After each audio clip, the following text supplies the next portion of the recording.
we're in the library, and we decided the lighting would be better and the sound would be better for filming from here.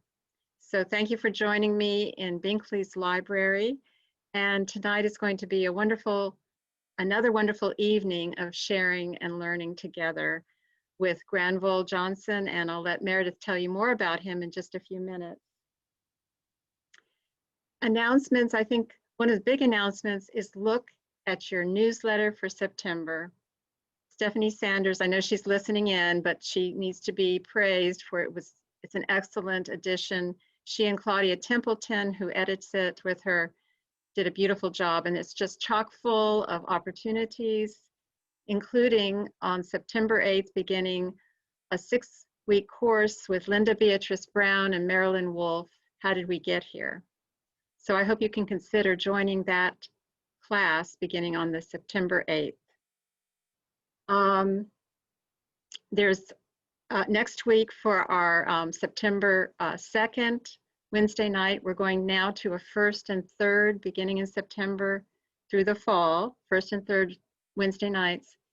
We're going to hear from Diane Robertson, who is the director of the NAACP in Carborough, and she's going to tell us how to get the vote out.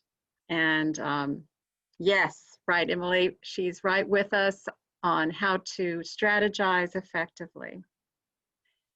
And we are thinking tonight with joys and concerns about, oops, I need to admit some more folk here.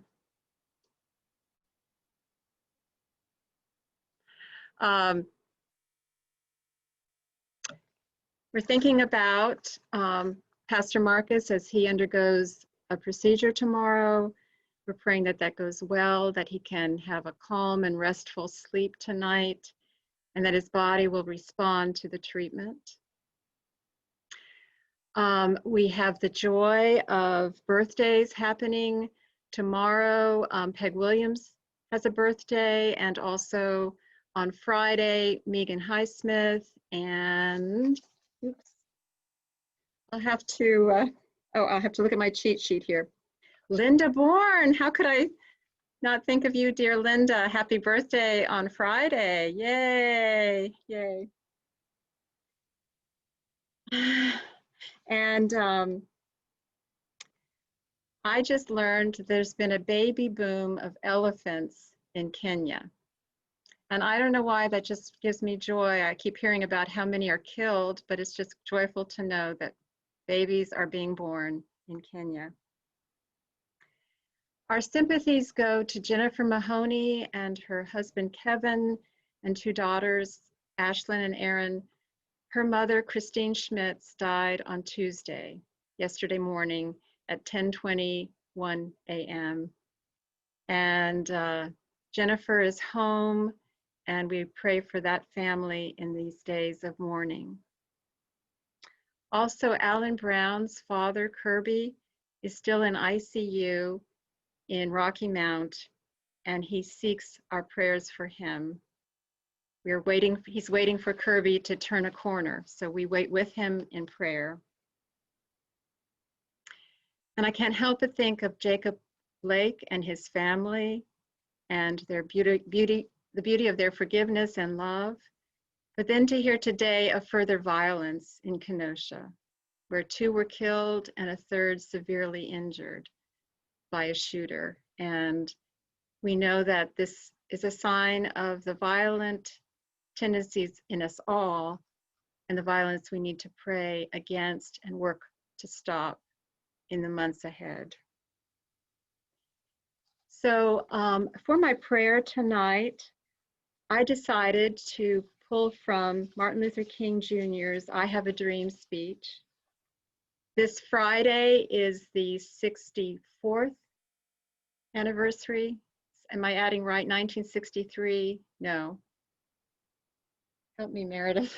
Meredith Bratcher is here. Okay, I should have done my addition beforehand. 57th anniversary of the I Have a Dream speech, which Martin Luther King offered in front of Lincoln Memorial to a crowd of over 200,000, and it is credited as being one of the formative speeches of the civil rights movement and of our movement today. It continues to speak.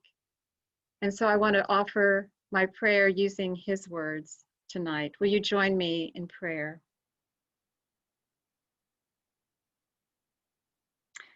And so Martin Luther King prays, and we pray that your dream, O God, that one day every valley shall be exalted, every hill and mountain made low, and the rough places made plain, and the crooked places made straight, and the glory of the Lord revealed, so that all flesh can see it together. This is our hope. This is our faith, and with this faith, we will be able to hew out of the mountain of despair a stone of hope. With this hope, we will be able to transform the jangling discords of our nation into a beautiful symphony of brotherhood, and I would add sisterhood. With this faith, O God, we will be able to work together, to pray together, to struggle together, to go to jail together, to stand up for freedom together, knowing that we will be free one day. This will be the day when all of God's creation will be able to sing with new meaning, my country, 'tis of thee, land of liberty, of thee I sing. And if America is to be a great nation, we pray that this comes true, so that freedom rings in New Hampshire, New York, Philadelphia, Pennsylvania, Colorado, California, Georgia, Tennessee, Mississippi, that freedom will ring from every mountainside and every valley. And so we pray that when this happens, and when we allow freedom to ring, when we let it ring from every village and every hamlet, from every state and every city, we will be able to speed up that day when all of God's children, Black men and white men, Black women and white women, men and women of immigrants from all over our world who have come to find their home here, Jews and Gentiles, Protestant and Catholics, all will be able to join hands and sing in the words of the old Negro spiritual, free at last, thank God Almighty, we are free at last. And so we pray this along with Martin Luther King, and we pray this in Jesus' name, amen. And now I'd like to offer the screen to our friend Meredith Bratcher, has been in conversations with our speaker tonight, and she will introduce him. Granvel Johnson joins us this evening to share his historical perspective on racial inequities in our country. He's a senior administrator in the Wake County Public Schools, having worked with youth throughout much of his career, and his presentation is entitled Forgotten History and the Illusion of a Level Playing Field. As he says, with this program and the book on which he's currently working, he hopes to expand the lens through which participants seek to assess meaningful racial progress in the United States. I asked Granvel about his graduate religious studies, and he wrote, when the Holy Spirit opened the door for me to attend Duke Divinity School, my goal was to return to Los Angeles as a hospital chaplain. However, God had other plans. Youth development is the form of ministry I'm called to engage in. Equity-based discussions are the overflow of that calling. One more point I think you'll find really an insight. In his own life, Granvel has worked to overcome the sickness of wanting to be white, like those perfect people, he wrote, in Leave It to Beaver or The Andy Griffith Show. and fearing that being Black put him in the categories that Hollywood presented, people who were criminals or drug addicts or just plain lazy. He writes, "The myths of white superiority and Black inferiority had a tremendous hold on me.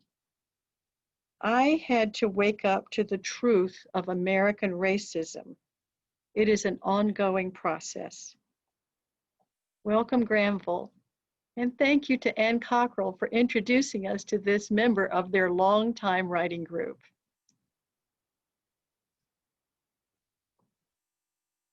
And before you begin, Granville, I just want to remind folks that we will have a time to listen to Granville and appreciate what his words are, and then we'll have a time for question and answer.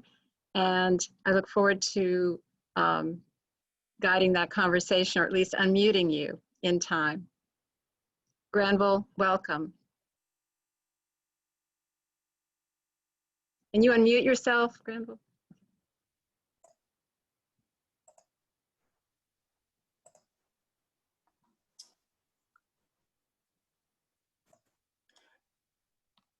Good evening, everyone. Can you hear me? And can you see the screen? Great, fantastic, thank you. Well, thank you, Binkley Baptist Church, for having me here this evening. I'm really excited to share this time with you. Don't look forward to a lecture or some erudite discussion. I like to think of myself as having a conversation with friends, but ideas I like to share. I think are pretty important and significant. And so I would like to actually start by addressing the notion that slavery was a very long period in the past. And after that, we'll talk a little bit about the 1964 Civil Rights Act and how it probably is more of a mixed blessing than we actually think, and how it actually can be used to actually obscure present-day racism. What we've probably all heard at one point in our lives is people saying, "Oh, slavery ended 155 years ago. It's time to get over it. Just let it go." Well, by putting it into perspective, I like to think of the reality that it wasn't that long ago. This is playing my mother, Emily. She died at the age of 97. I'm currently 63. Our combined ages are actually more than the number of years since slavery has ended. And I would imagine that some of you also have family members. If you combine your ages, you'd realize that our combined ages, or their combined ages, equal to more than the years since slavery has actually ended. It hasn't been that long ago. This is my maternal grandmother, Lucille Richardson. She was born in 1898. Her mother was actually born enslaved. That's my grandma back in Alabama. Every time I kissed her or hugged her or spoke to her, I actually kissed, hugged, and spoke to somebody who had been kissed and hugged by somebody enslaved. Somebody enslaved, my grandmother could have actually given my grandmother something, and she could have literally handed it to me. We're not talking about the 1700s. We're talking about a very, very, very short period of time. But part of the way we narrate things in this country is to make it seem so far away, so distant, that people should be beyond that right now. And that's one of the challenges that we actually need to think about as we're engaged in this work, that the impact of slavery is much more close than we realize. Another thing we don't often think about is the protocol after any tragedy.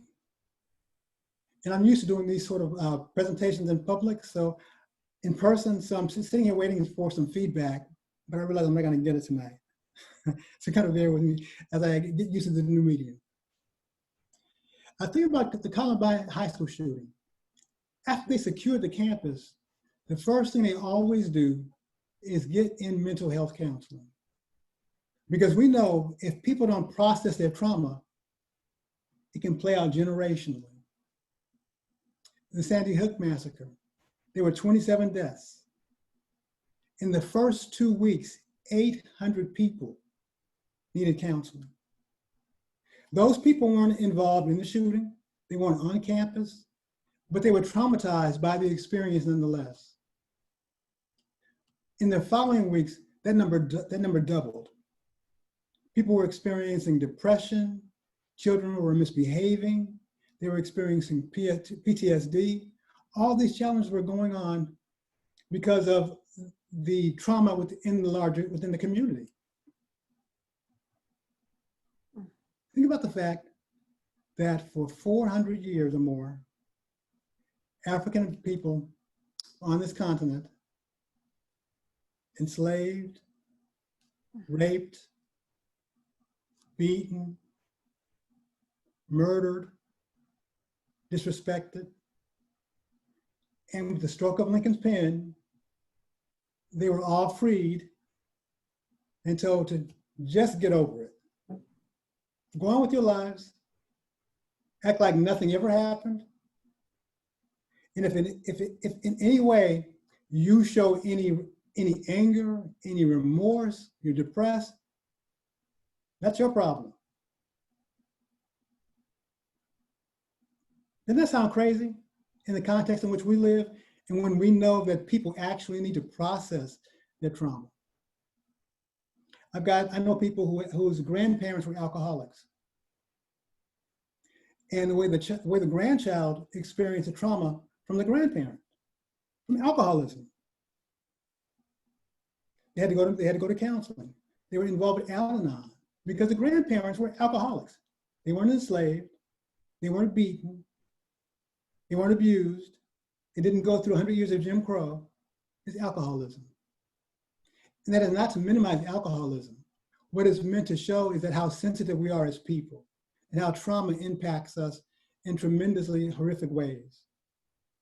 So I often wonder about people in the African American community, how we're still coping to this day with the legacy of trauma that's been passed down.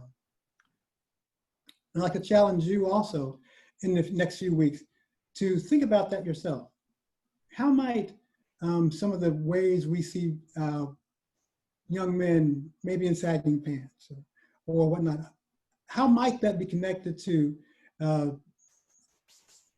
systems of oppression?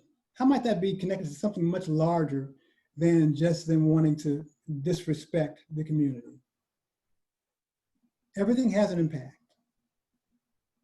And I think that one of the challenges for America is to actually think about the past, process it ourselves, and then begin to try to move forward.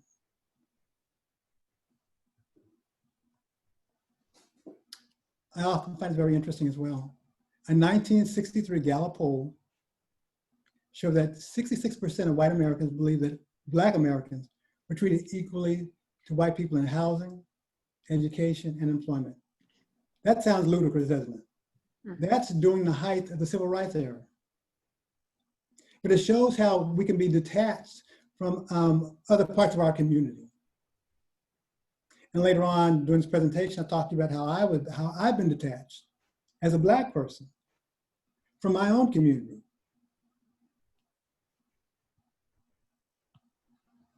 So the bulk of this presentation is really designed to help us understand the success that African Americans have in spite of America's racism. And many of you have probably seen this movie, Hidden Figures, which highlights these three wonderful women who worked for NASA and did some amazing things. But the sad part about the movie, or the way the movie was received, is that we often think of them in a bubble. That these might have been some special women, managed to just sort of break out of the cocoon of everything else. When the reality is, there were millions of African Americans who were actually succeeding. And we're gonna take a look at some of those people. Edward Boucher got a PhD in physics from Yale in 1876. He was the sixth person of any race to get a PhD in physics in this country. Most of us aren't aware of that. Madam C.J. Walker, you might be more familiar with her because of the movie that came out on HBO recently. Became a multimillionaire in the early 1900s during rabid racism in America. Dr. Samuel Kuntz. In '61, it was considered impossible to perform a kidney transplant between recipients who weren't identical twins. He proved that wrong and went on to do some amazing research and medical procedures that just astound us to this very day.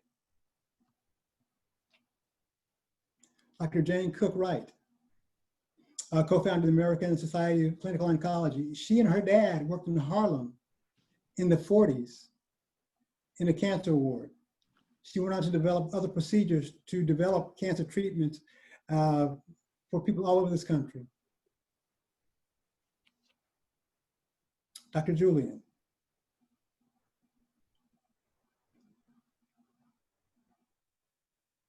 Outstanding chemist. When you think about birth control pills, glaucoma medication, arthritis medication, all of these things are going on in the midst of racism by African Americans. Dr. Cobb, same thing. In the 1940s at the University of Chicago, at Woods Hole Marine Biology Lab, did research into chemotherapy. And I was astounded when I found out that there was actually an African-American owned auto manufacturing company. That really blew my mind. I had no idea. Unfortunately, it ended in 1939 as a result of the Great Depression. But I wonder if the Pattersons had had access to capital and to resources and to connections the way others might have, I wonder if they would have still been in business to this very day.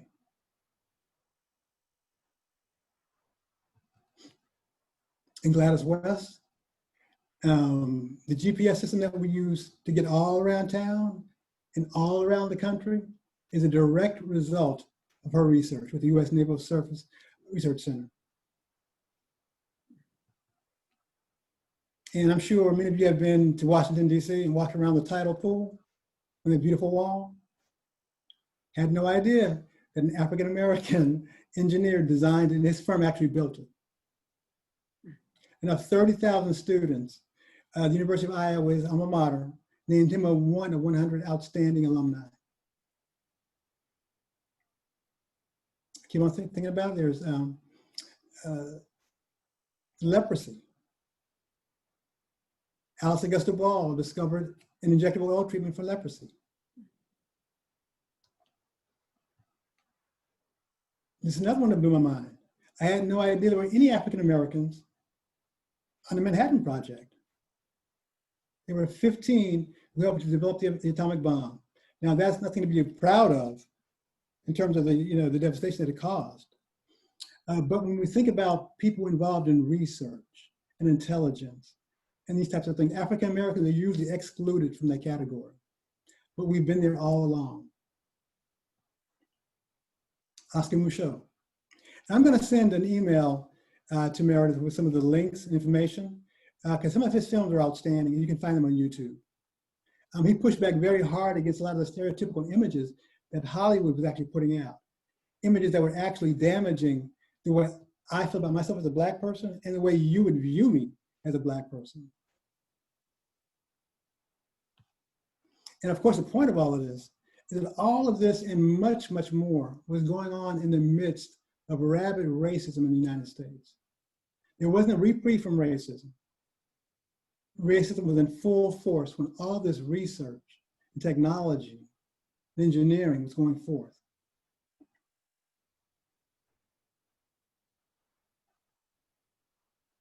And it's really important for us to understand that, because one of the myths is that the success we see today is a result of the 1964 Civil Rights Act. But without the previous information from the beginning back in the 1800s, we would think that, okay, there is a level playing field. After all, look at Oprah Winfrey. Look at Denzel Washington. Look at all these people doing some amazing things. Look at Dr. Ben Carson. These are all the result of the civil rights legislation. And the reality is, all those things would have gone on in spite of civil rights. in legislation. Now, that isn't to minimize the tremendous impact that we see in this country. The fact that you and I are talking today is a result of the Civil Rights Act of 1964. So I'm not minimizing that. But I think if we're going to work towards becoming anti-racist, we have to have a much larger vision and understanding of all the dynamics that are involved in this narrative that keeps things tied. I'm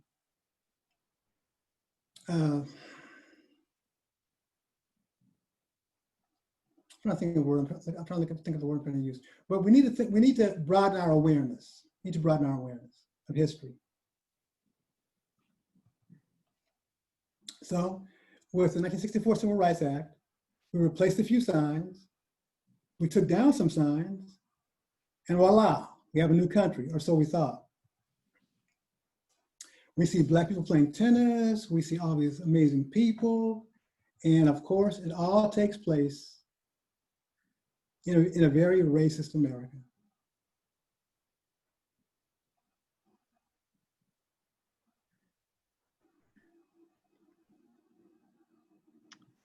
All that it goes on continually, and I think it's something we need to really just sort of like sit with,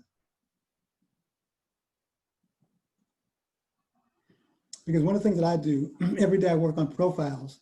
I do the research. I do work on profiles of African Americans, men and women. And I'm finding all of these bits of information. I'm putting together a library of resources.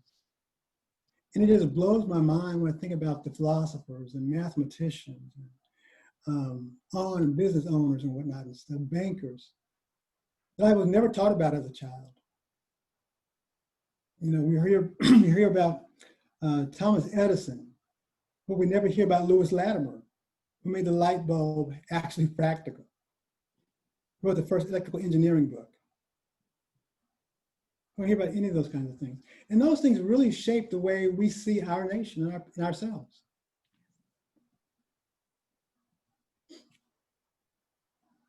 And then we have to think about those people who were actually segregationists. What happened to them?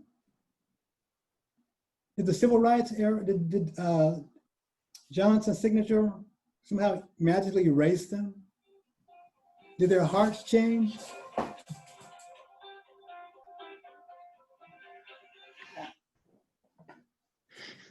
Sorry about that. Did their hearts change? Absolutely not. Those people are still there. They're older now, like I am. And their influence still matters. So the Civil Rights Act actually can become a way to actually hide racial disparities. You get to now say, well, Civil Rights Act passed, the signs are all gone.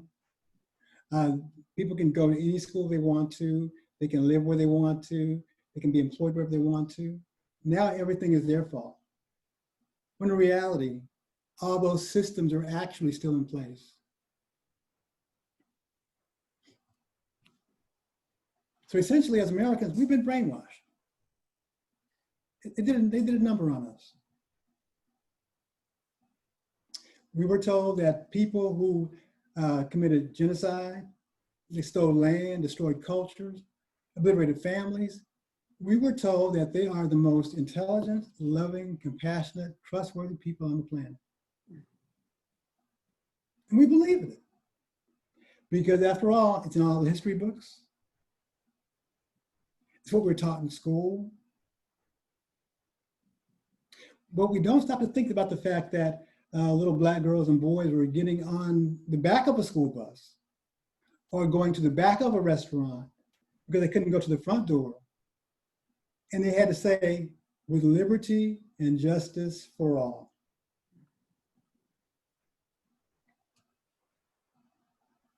It's really deep when you begin to think about the way the nation plays with our mind and our self-perception. And then those people for whom liberty and justice for all actually does make sense, they don't understand the experience of other people. So when those other people, meaning Black people, Latinos, or Asian Americans, are struggling and having these problems, the response is, well, what's wrong with you? I'm not having that challenge. So one of the things I wanted to do also tonight, and this might be a little bit painful, is to explore some of the ways that we've been brainwashed, including me. Both of these cards are made by the same company, Marshall & Ball, clothiers in New Jersey, 1800s. And when you look at them, you think, what were they trying to do? What was the message? What was the point? Who's being elevated to almost divinity, made divine? And who's being demonized and told that we should be afraid of them? We should stay away from them. They're dangerous. These are the ways that we have become socialized in this nation. And we often think about the water fountain or the bus as the iconic symbols of the civil rights movement, and they are. However, it's the imagery that we were inundated with daily that did the real work on everybody. Aunt Jemima and Betty Crocker are both fictitious characters. They didn't exist. But through artwork and advertising, these companies were able to provide a message, again, to the American people of who's trustworthy, who's intelligent, who's beautiful, who to stay away from, who deserves respect, who to disrespect, who's my neighbor, and who should you be most like?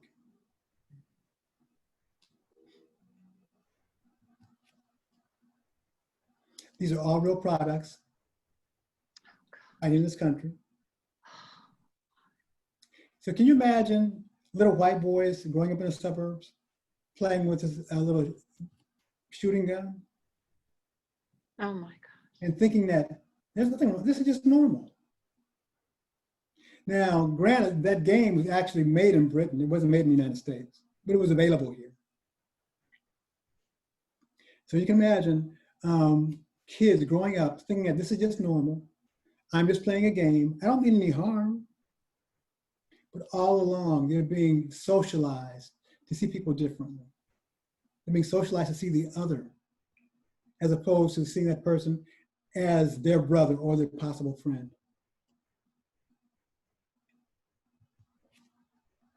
This is a real puzzle made right here by an American company.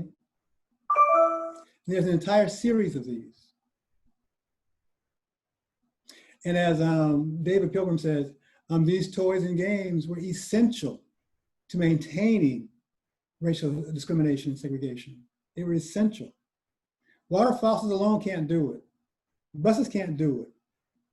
You might sit on the bus next to somebody or walk and see them and realize that could be my friend. That's a great person. But after seeing this over and over and over and over and over, it begins to shift the way we see people. I often ask people when I'm doing these workshops in person, I say, if a white woman and a white man both walk into the room, who's the doctor? And folks go like, well, the man is. If a white man and a white woman walk into a room, who's the boss? Well, the man is. Well, even if it's Hillary Clinton, we still think it's the man. If it's Martha Stewart, we still think it's the man. Because we've been socialized to see people based on gender and by race in certain types of ways. And we don't absorb it intentionally, but it's put out there intentionally. These games were created intentionally. Take a close look at this picture. And if you look very closely, you can see that both of those men are white. Maxwell House Coffee, during this period, thought that, that's 1934, thought that it was a good idea to put two white guys in blackface and have them serving her, and they're extremely happy to be doing so. And one of the students once asked me, well, why didn't they just hire black guys to do it? It probably was against the policy to hire black people. By the advertising firm anyway. And so then we begin to wonder, how did we become so racialized? How is it that we began to take on this persona and this sort of an attitude unintentionally? This is one of my favorite activities I developed to sort of like help people understand that you're not colorblind. No one is, and we can't be, because we have been ingrained to see based on gender and race all the time. What we can do is become conscious of it and then push back against it and work towards more health. So when I ask this question, I say, who would most people choose for the basketball team? People invariably say, oh, the guy on the left. And I say, you mean the left of me? What guy on the left? And they go, well, the guy in the red sweater. What do you mean the red sweater? You know, I'm like, say the black guy. It's okay to say the black guy, you know. And I said, we've got to use the words black, African-American, white. We've got to say Asian. We have to say LGBT. We have to say gay. We have to say Catholic. We have to say Protestant. We have to say all these things because that's what makes us who we are. And we find it difficult to say the white guy, we can't ever move towards healing. So invariably, people always pick the black guy for basketball. And then I say, same two guys. You don't know a thing about either one of them, not a single thing. Choose one for your math team. And then folks are shocked because they're not racist. But they realize they've been programmed by race to choose individuals. So they're a little upset at this point. And then you flip it again. Now choose one for your math team. At this point, people are really beginning to reel because they realize, oh my God, I'm a racist. I'm thinking like, well, no, you've been socialized to make decisions based on race. And we have to become aware of that. So what happens is when you have a PhD in engineering from Harvard and he's black, and you have a PhD in engineering from Harvard and he's white, and they have the exact same GPA, they have the exact same references, the exact same experiences, the exact same everything. Somehow the white guy gets a job because, well, his interview was just a little bit sharper. He answered the question a little bit more clearly. And we don't even realize that we're actually making decisions based on the way we've been socialized to make those kinds of decisions.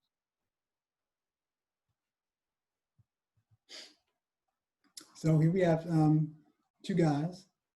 One's having a bad day at school, and the other one's just plain bad. Should be suspended. Who gets suspended?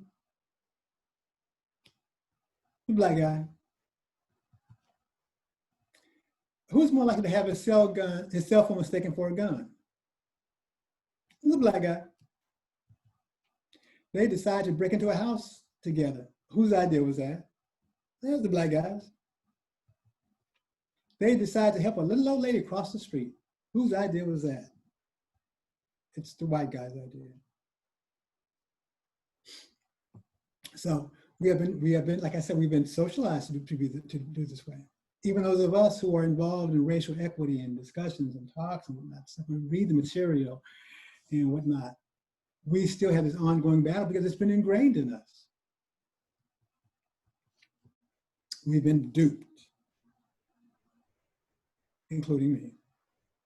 And I was sharing with Meredith the other day that I was walking around East Campus, Duke's East Campus wall, early one morning. And there was an African-American young man standing by one of the buildings. And my first thought was, oh, what's he doing over there? And then I caught myself. I said, oh.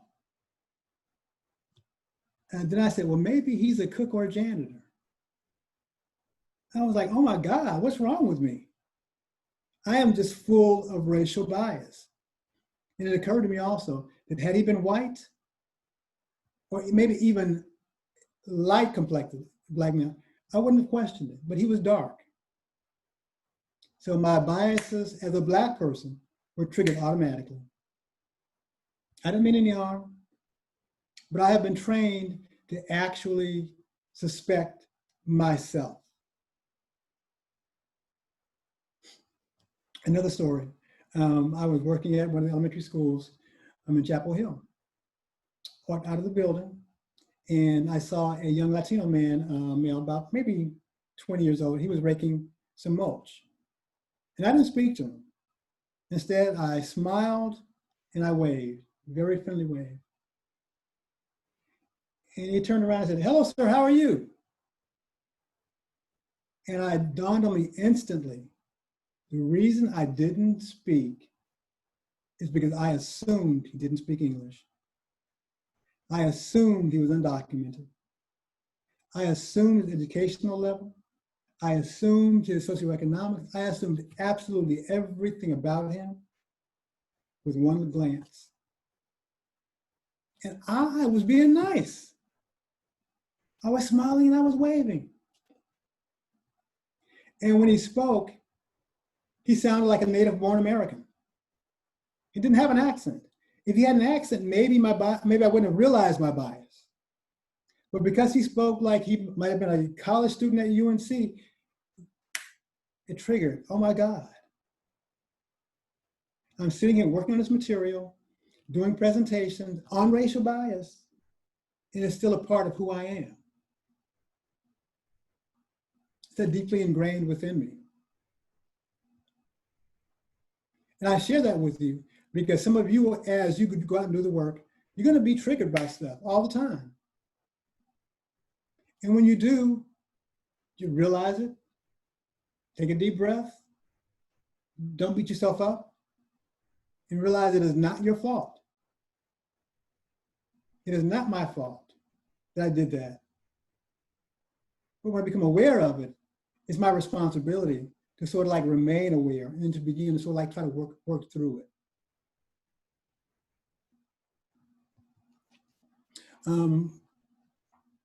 Moving forward, continue learning together. Stay in those communities, continue talking. It's really important for people to be in a place where they can talk about race.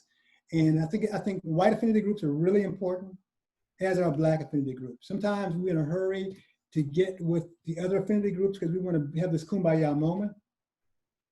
But it's really important for us to be in places where I can say to the Black folk, oh, white people are pissing me off. I don't know what to do. And not hurt anybody's feelings. Because they can say, Granvel, we understand. It's important for white people to be in an affinity group where they can say, oh, you know, I don't know what to do about these Black Lives Matter. I want to be a part of them, but sometimes I just get tired and not offend anybody. So those places are important. And we should cherish those places. They're needed. And then what would happen? We can periodically come together and work collectively to sort of like build bridges and to strategize. But those other places are extremely important. You know, it's important for women to get together and talk about issues that pertain to women without men being involved in the conversation. We have the answers. Sometimes it's the wrong answer. You know? So affinity groups are really, really important. If you slip, name it. The most healing thing for me is when I share with people the story about me walking around Duke's East Campus, seeing the Black. That's very healing for me. When I talk about the Latino young man, that's very healing for me. Because it keeps me aware, it keeps me conscious. So now I'm able to see things immediately. One of my challenges, and this relates to actually, I skipped a number 4. Talk about your feelings of anxiety. As a general rule, I don't trust white people when I meet them. I don't. Everything in me tells me well, actually, they're just being nice for the moment. There's an ulterior motive. There's a whole history of being called the N-word, not in North Carolina, but in California, where I'm from. There's other things that have taught me over time that white people probably can't be trusted. Well, guess what? That's my anxiety. So what I have to do is when I see a white person who I don't know, I've got to say, Granvel, that's your brain talking to you. That is not their experience. This is not real. Take a deep breath and engage that person as though they were Black. And I have never once had negative experience doing that. Now, if somebody's wearing a swastika, I'm probably not going to try that, to be honest. But sometimes when you're dealing with Black people and Latinos or whatever, as a white person, you may feel some anxiety. You may feel uncomfortable in certain situations because you have been trained to feel that way. Admit it. Feel it.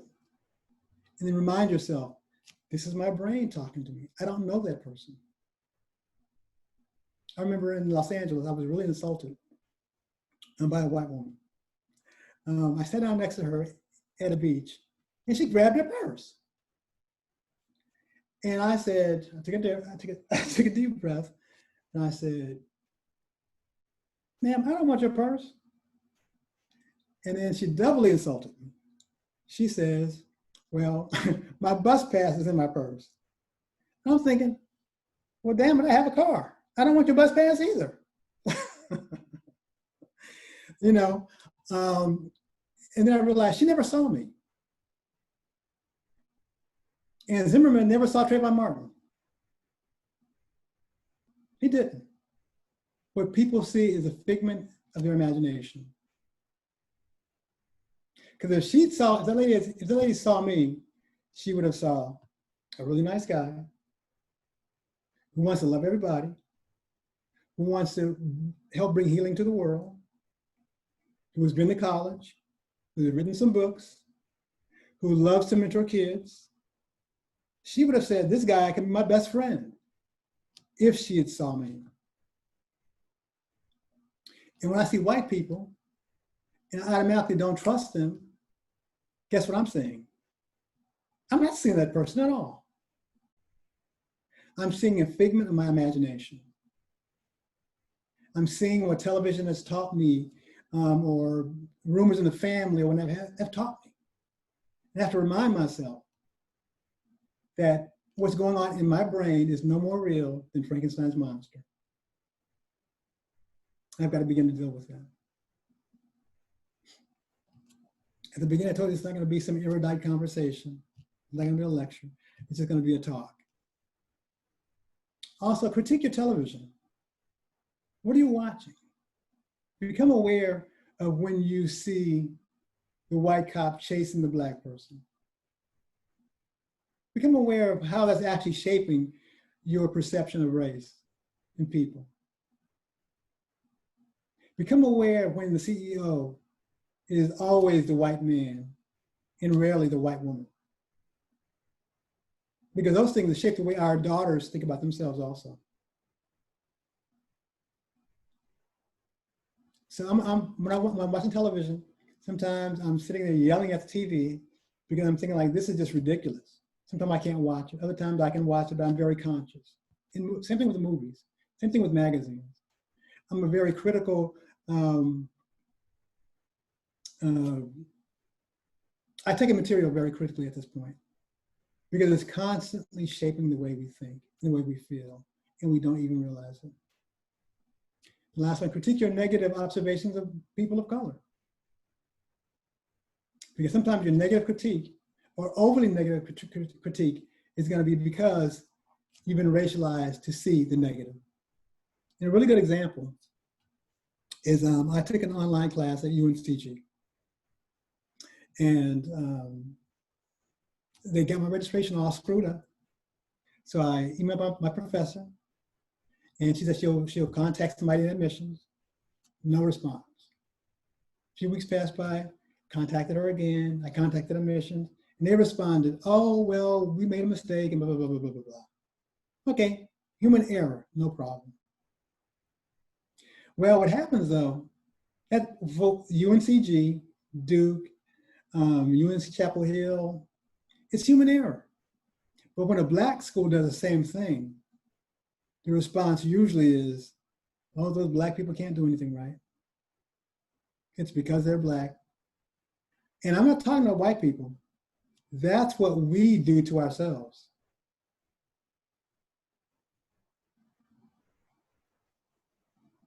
That's the power of internalized racism.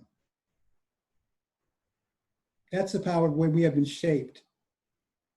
We have been shaped by the same systems that you've been shaped by. We absorb the same media that you absorb. We read the same textbooks that you read. And so we have to be careful when we're critiquing people of color or ourselves. And I'm asking you to do the same. Because we're really not aware of how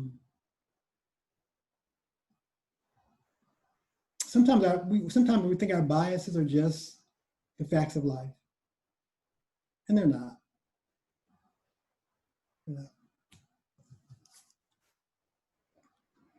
And that's what I have for you tonight. Just some thoughts, some ideas. I want you to think about the way when you do African Americans who are very successful, or Latinos, or anybody who's very successful today, it may have nothing to do at all with the civil rights movement. But the civil rights movement is a wonderful way to keep racists in power, create discriminatory practices, and keep moving forward, and then blaming the victim. Mm-hmm. And are there any thoughts or questions or responses? Yeah, could we, hi, Granville, could you take away the shared screen so that we can see each other?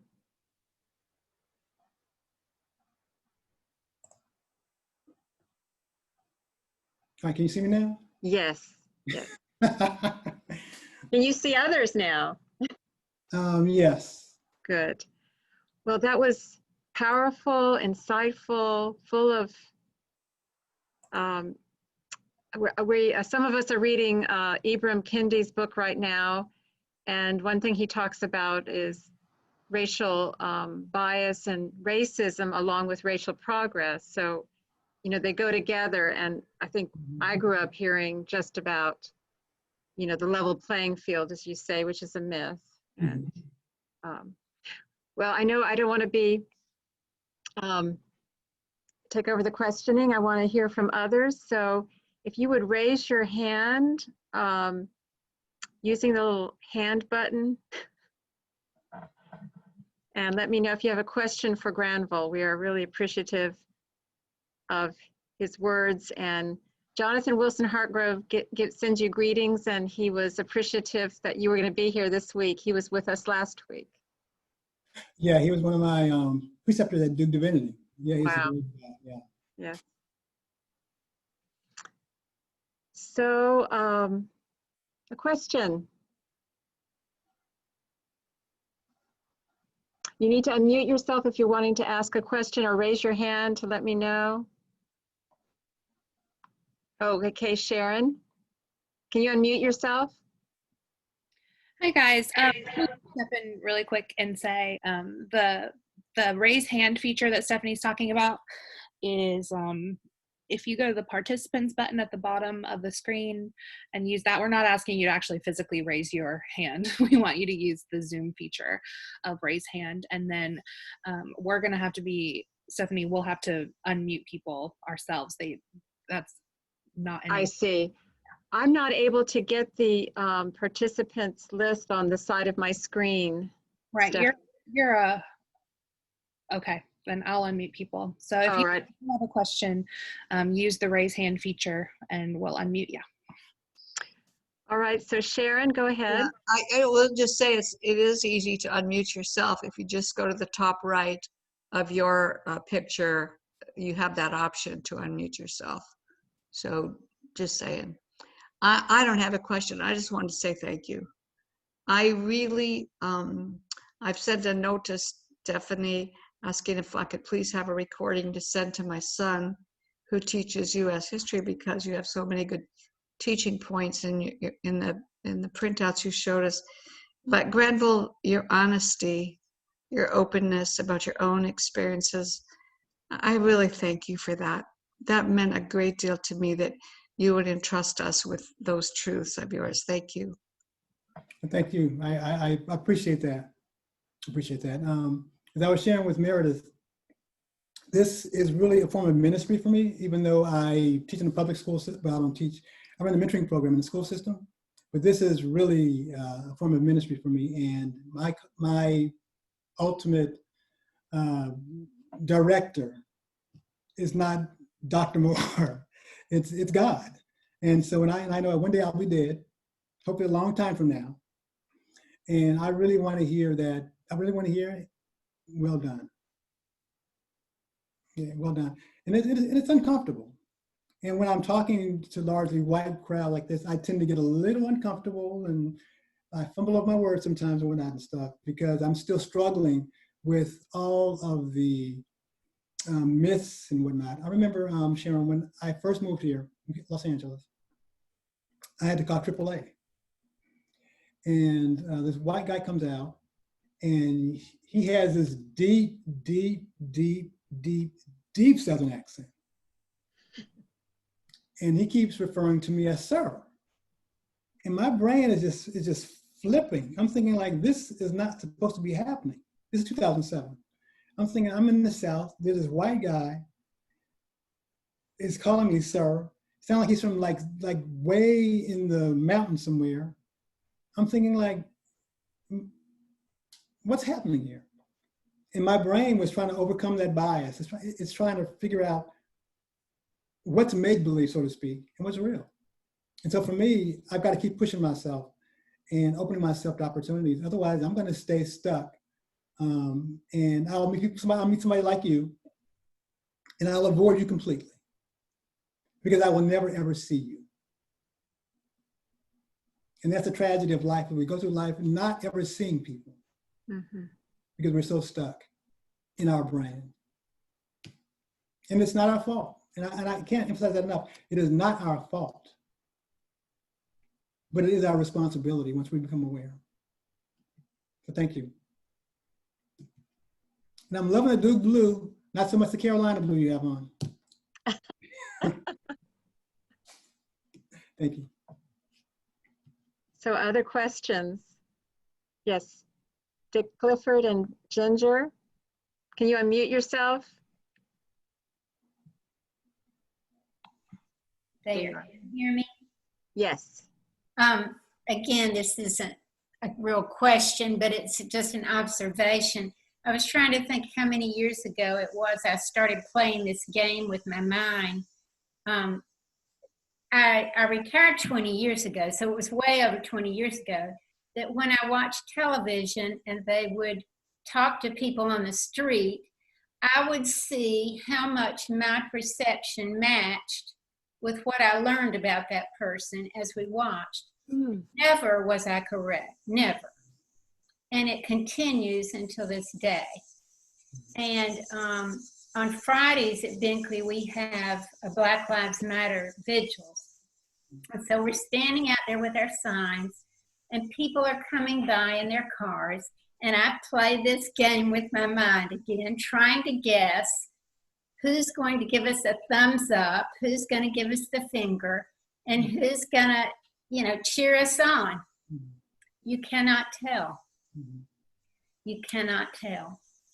So I certainly recognize that it's a race thing and a gender thing, but it is also everything. We make these judgments about the car you drive, about how your hair is worn. I'm well over the tattoo thing. That doesn't throw me off anymore. But there, and the baggy pants, that doesn't throw me off. But there's certain things that are still stuck in there, and you get it wrong over and over and over. So I understand the Latino man that you saw and how that could happen to all of us. But yeah, thank you for that. And if we're just honest with ourselves, that would be something. Yes, that would be something. Would be something. So thank you for everything you said tonight. Really Yeah. appreciate it. Thank you. Thank you. Another question. Well, I wanted to make an observation, Granville, that I've heard about the messages from advertising and magazines, and I've really focused on how it's made me feel either fat or ugly or my own self-perception. But I really appreciate your waking us up to how does it continue the biases that we have racially and ethnically. Thank you for that call to critique, because we are definitely affected by advertising. Mhm. Yeah. So other questions, comments?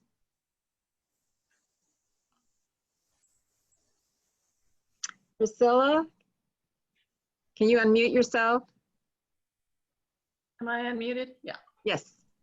Thank you so much for your remarks and your illustrations, which were so helpful, Granville. They've really brought home to me and reminded me of some of the images that I had absorbed as a child that I've tried to forget. And you're right, they're just kind of baked in there. And you get that immediate unconscious response when you see someone and sort of put them in a category. I'm curious about your work with young people today and who aren't exposed to these horrible images of people of color, of women, and immigrants and so forth. Do you find they are mystified by all this? Are they seeing some of this in their own consumption of media today? What are you finding? Yeah, African-American Latino kids are definitely aware of issues of race and racism, even as young as elementary school. And some of them, because some of it is so normalized though, they become blind to it and it becomes their norm. So they're not able to critique it. And then so I come along and I talk to them about those images and what they mean and whatnot and stuff, and then they get it immediately. But then again, once they step out of the classroom, they're bombarded again. It's like I'm telling a little a 6-year-old you about misogyny and how women are mistreated, and then you get it in the classroom. And then you walk out into a world where that's your norm. They give you a doll, and there's nothing wrong with giving girls dolls, nothing at all.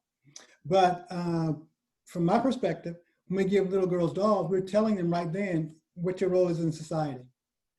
And we give you the easy bake oven. And we give you this, and we give you that, and stuff. And, and it's when I give her a doll and a fire truck, options, But yeah, but when you step out, and so for me, that's why I was saying that it's so important for me to tell my stories about when I slip. It's because it reminds me, yeah, you can read the books, you can write the books, you can do all this stuff, but at the end of the day, you're human and you're still subject to being programmed all over again if you're not careful. Or having your original programming reinforced. Exactly. Yeah. Exactly. And one of the things that a lot of the organizations that do training caution people about is that because we go to 1 or 2 trainings and then we want to get out in the street and start protesting and whatnot and stuff and taking action. And it's really important for us to really begin to process where we are and process some more. There's a training that's called REI. And I've been to that thing probably about, I'm not exaggerating, 15 times.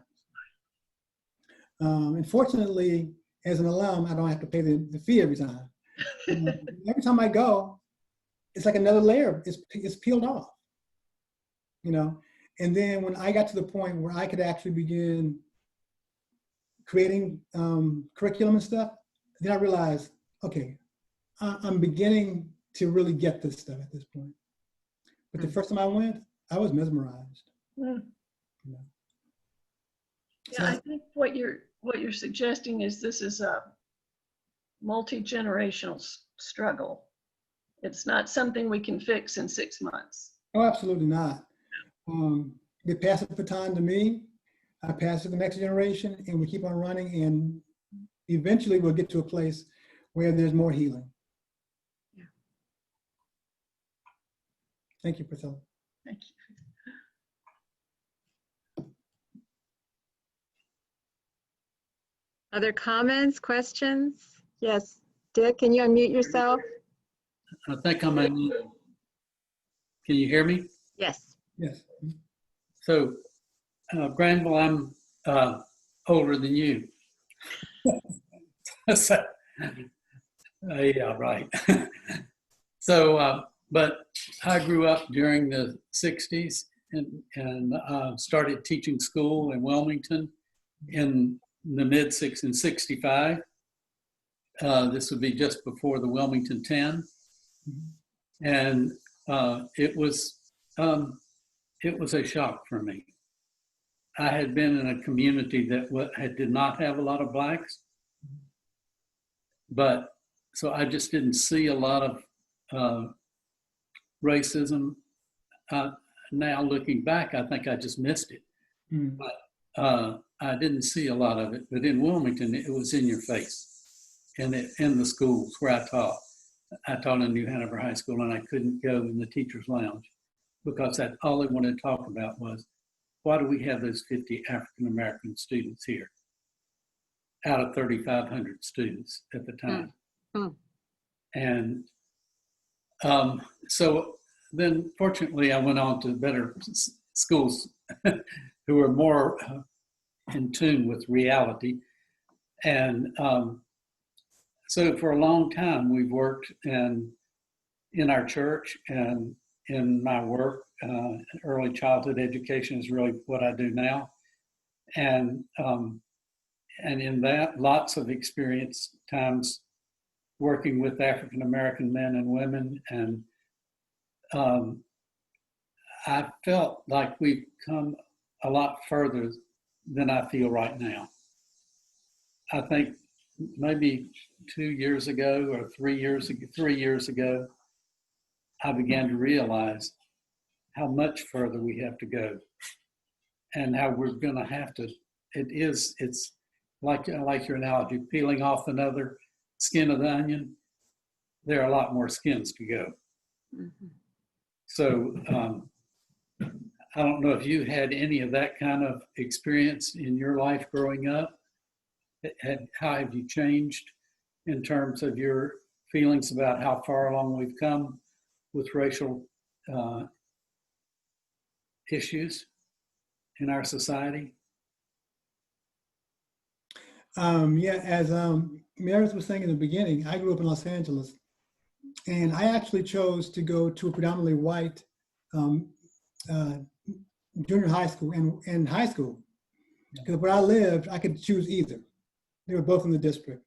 The white high school and junior high was in Southgate, California, and I lived in Watts, and I could go to schools that were actually closer to me. I chose to go to the white schools because I had internalized racism so much that I wanted to be around white people. I wanted to be white. I was attracted to white people. And my sisters would always say, "You gonna marry a white girl when you grow up?" I'm like, "No, I'm not," because they saw in me something at a very young age.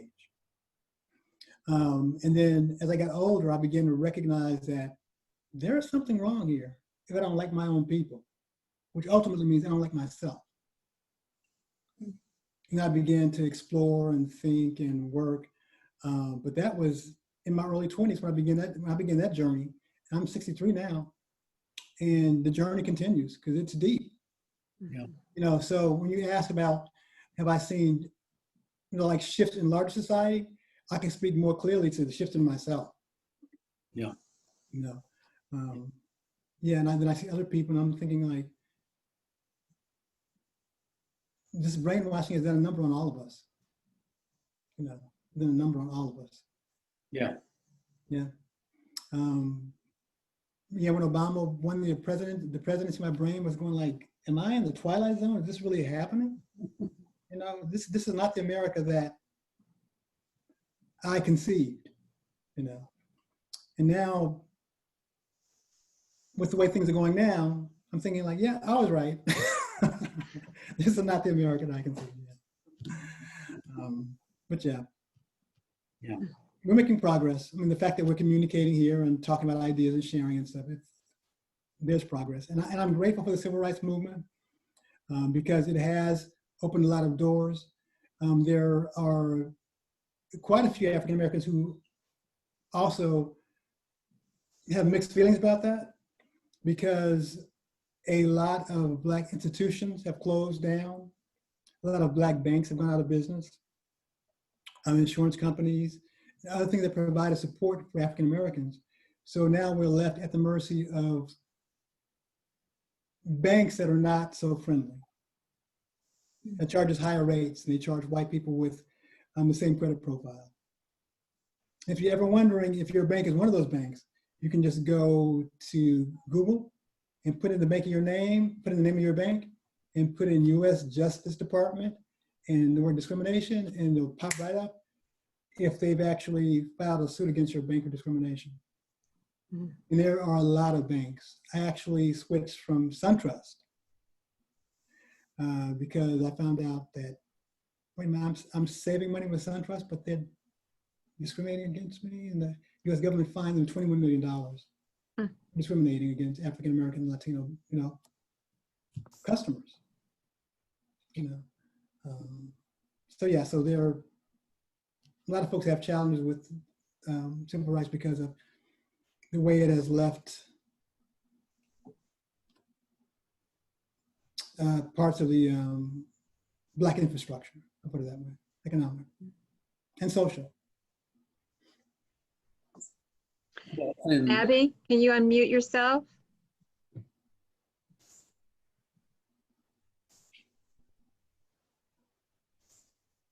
Can you?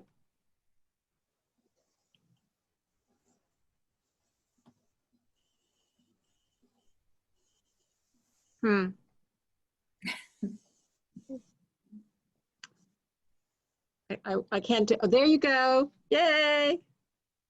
Thanks, Stephanie. Granvel, I would just like to say thank you for your courage in coming to talk to a bunch of white people and help us along with our work and encouraging us that it is multi-layered, because I feel like I'm just beginning the journey. I'm 74 years old, but I am very, very motivated and want to begin this journey and understand. Six months ago, I would have vehemently denied that I'm a racist. And now I'm coming to grips with all the ways that I am a racist. And I'm grateful to hear you tonight speak to that and encourage us to continue this work as white folk along the way, because I think we do need to do a lot of this as white people. And along this journey, engage with our Black and brown friends, community. So again, thank you for your courage in coming to speak to us at the beginning of all this. I do appreciate it. Thank you, Abby, appreciate you.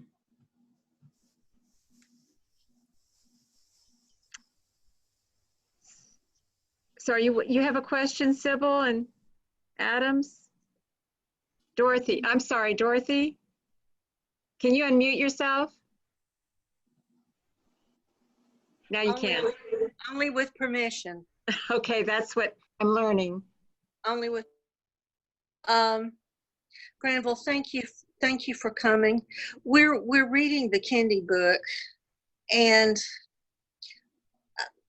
let me say that, as I said in the book group, I've always thought that I was fairly woke because of the kind of work that I've done.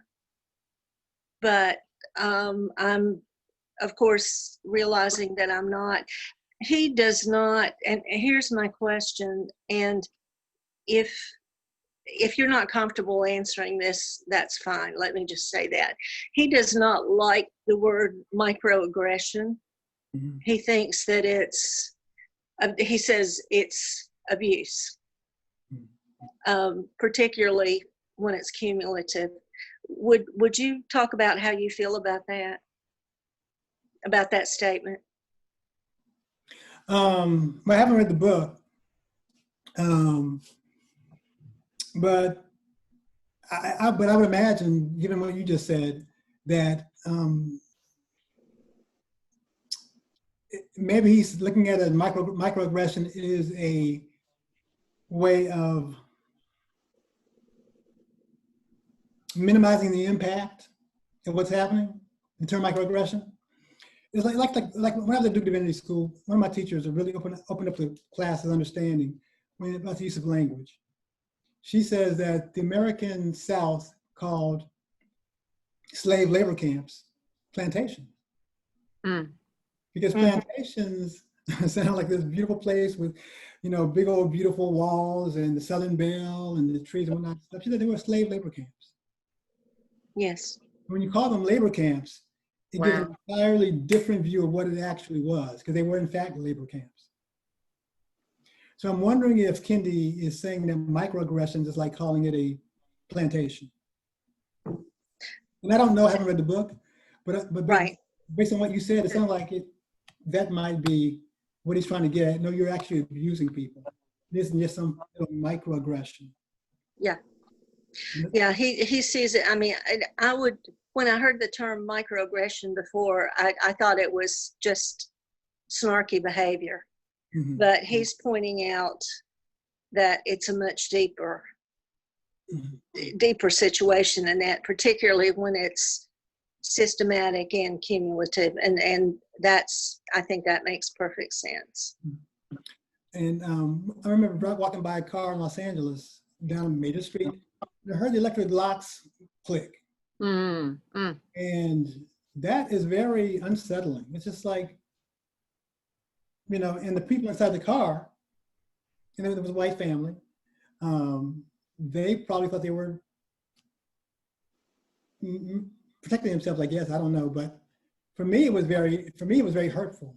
Mm-hmm. Somebody would assume that I'm on a lunch break, assume that I'm a risk to them. Mm-hmm. And so maybe what Kendi is trying to do is call out that level of hurt that people experience.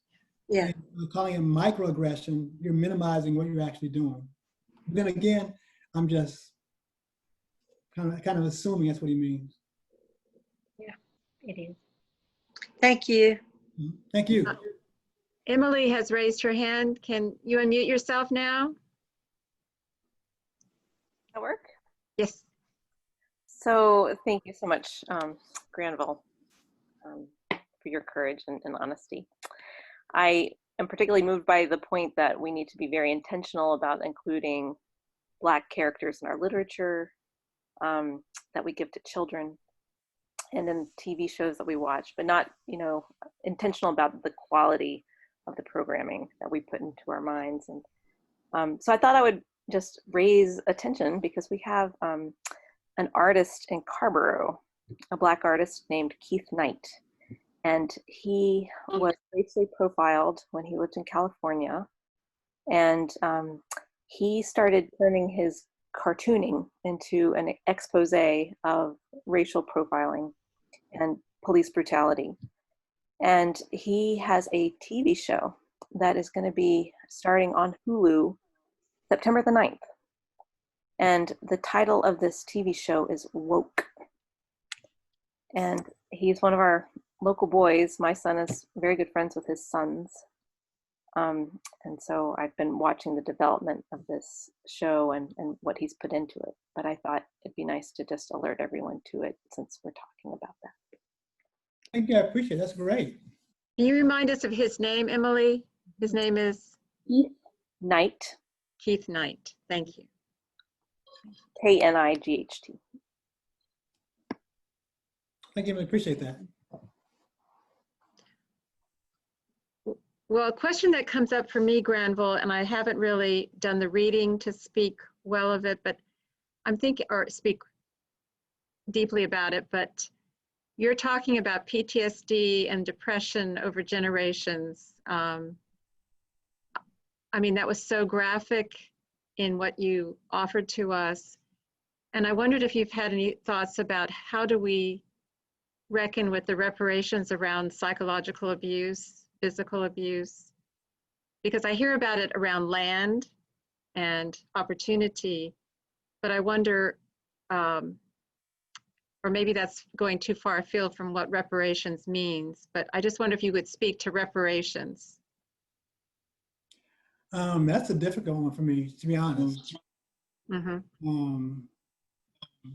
Because to be honest, I have no idea what that would even look like. Yeah.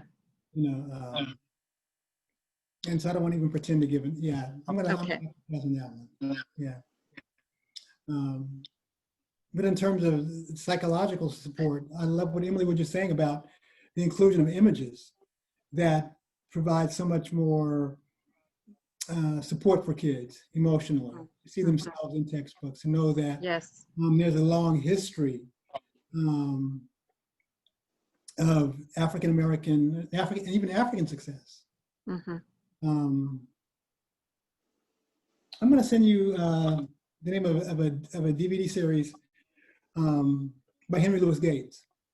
And he talks about African history before colonization. And I'm sitting there going like, wait a minute. So the Africans were actually trading with the Chinese? It's like, why didn't we ever hear about this in the past? You know, and they were trading back and forth, and they were actually sort of like farmers and herders and whatnot. Because I grew up doing Tarzan era, so you know, which was part of my problem. I grew up seeing this one white guy swinging on a vine through the jungle, controlling the entire jungle, and the Africans were just savages, and that looked like me, and so I didn't want to be like that. You know, so those images need to be changed and switched, and I can, yeah. That'd be great. Thank you. I believe David and Martha Green might have a question. Can you unmute yourself? Looked like I already did it. Oh, you did. Martha and I, in our friends group outside of the church, is fairly wealthy and rich with, shall we say, the other political group, the Republicans, and several of them are so they're rather rabid. And I got a letter from one of them sent out to all of us about they should never say all blacks matter. It should say all people matter. And I've tried in some way to explain to them why we have to do this for a while. I could use some help. Oh, or anybody else who wants to tell me what to do. Yeah. Or not do anything. I don't know. Yeah, I mean, it's obvious. All people do matter. Yep. All people do matter. Completely agree. And everybody's leg matters. But if somebody's leg is broken, you got to focus on that person whose leg is broken. Correct. You don't say, well, I know his leg is broken, but everybody's leg matters. Well, of course everybody's leg matters. But we need to attend to the person whose leg is broken. And a lot of times people just don't really want to, either they aren't aware of oppression, they're oblivious to it. And there are people who literally are oblivious to it, and they're pushing back because they literally don't see it. I agree. But then there are people also who enjoy the privileges that come along with historic and present day racism. And they will also say, well, all lives matter, because they don't want to actually do the work of looking into the challenges. But yeah. I think that's a good idea. Yeah. That The best thing the thing that I do when I want to talk to people who push back against those ideas is I begin presenting them the research from Harvard and Stanford and Yale and UCLA and UNC and Duke, because they'll argue with me. But when all those universities are saying the exact same thing, in those schools that they actually respect, they find it difficult, and it actually can open their minds a little bit more. Well, I couldn't use Duke because I'm the only one that's a Dookie in there. Hey, well. I have to go to UNC.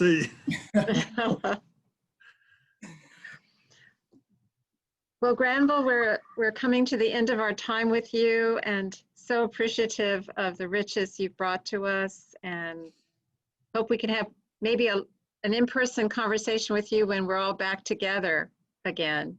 That'd be great. Yeah. That'd be great. That'd be great. And I'm going to email Meredith some information, some YouTube links, some video links that I think would be very helpful. Good. Some other resources that just really mind expanding and opening, and that'll be very helpful, I think, as for your groups and individually. Great. Thank you so much. And I forgot to make an announcement that this Sunday is Deacon-led service, and we were just filming it, and it's really beautiful, so don't miss it. And well, Granville, I just thank you so much for what I've learned tonight, and what I will hope to absorb even more deeply in the days ahead. Thank you.